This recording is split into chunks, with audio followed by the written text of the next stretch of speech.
I must thank you all again for joining me on today's 820 episode, today's urgency meeting, your daily 500 seconds of resilience. As I said before, and pardon me for restating this, but all these podcast themes and titles are distilled from the book, Resilience, the Beauty of Presence. I won't jump into that in this episode, but if you get a chance, you want to get a little more background on the book itself, on me, myself, previous podcast, and maybe more the construct of resilience, of why these podcasts exist. It really is to give you bite-sized, digestible insights from the book. Which really is not just a theory, but is really me in writing, in print, but how I have, learned and observed through ups and downs, successes and failures, and use them as examples or models of what can help you on your journey. It will not be a one-of-the-world answer to all your questions, and actually there are no answers I can give you, just a way to refine those questions that make them more original and genuine to you, that then you can be open to receiving the guidance, the directions, the signposts, or the indications that you will feel at your heart, not in your head. You feel at your heart that that is where you're going, and you can be assured that you asked a question and now you're seeing maybe not the direction, but the approach you should take going forward. Today's topic is called the sum of our experiences. I've heard that before in casual conversations, in conferences, and at meetings, and just even in a bookstore. Some people have said that we are the sum of our experiences. I have to say I disagree with that. It sounds pretty innocent, but I disagree with that. To take that as, fact and an answer, that means there's some equation or ratio of pluses and minuses, ups and downs, rights and wrongs, lessons and courses attended or learned or forgotten.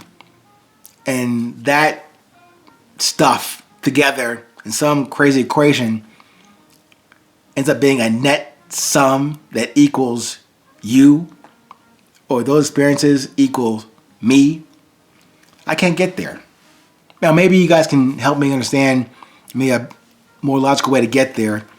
But to me, that sounds like we are the sum of our experiences, like a final statement of who you are right now and what comprises you as you are right now.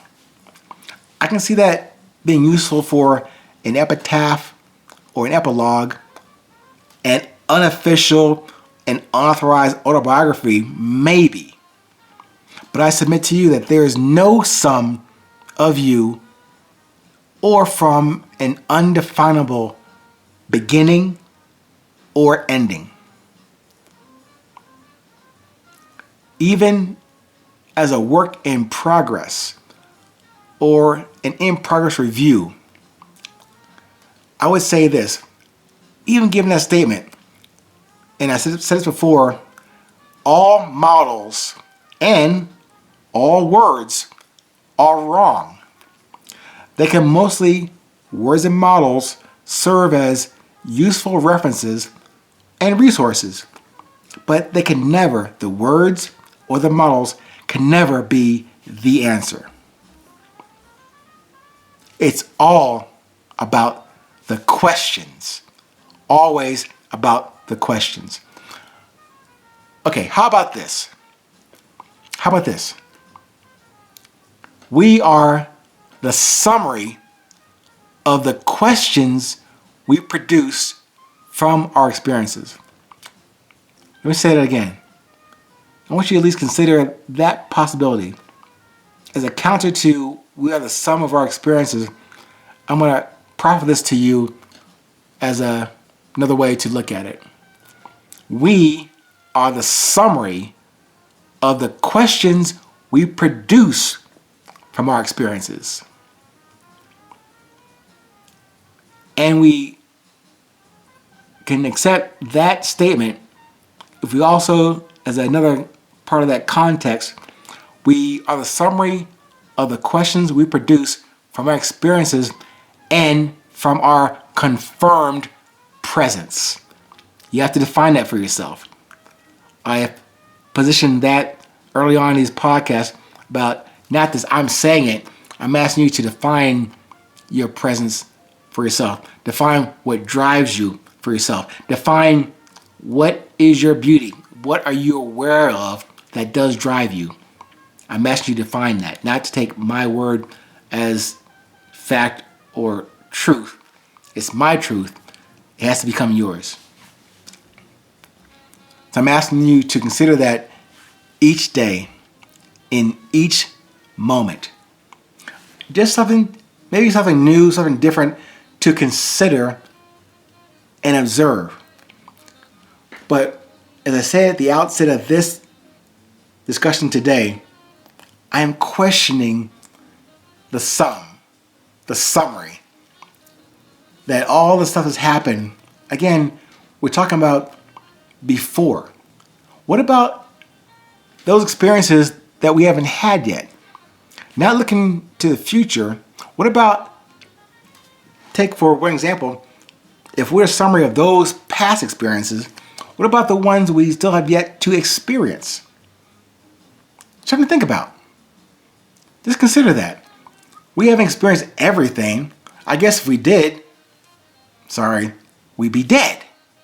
We're still here to learn, to listen, to observe, to communicate our individual yet common purpose and message. There can't be a summary unless, as I said a few moments ago, just take a different side look at that statement. Not the sum of our experiences. What about the sum of the questions we produce from our experiences and what we produce from our very presence? I think that's a better way to, not a better way, another way to look at that statement. Maybe it works for you, maybe it doesn't. But I'm asking you now to question the sum. I almost like questioning the sun. You wouldn't question the sun. You're happy that it's shining and that it is striking this earth and making it spin. You wouldn't question the sun. So I'm asking you, don't question the sum. And don't wait for or expect an answer from the sum or from the sun. Experience it and go with what you produce from your questions and from your presence. Thank you again for bearing with me. I hope it helps. Hope it doesn't confuse you. But if it does, hey, reach out and tell me to reset my observations. Thank you once again. Stay present. Stay current. It is always a 20.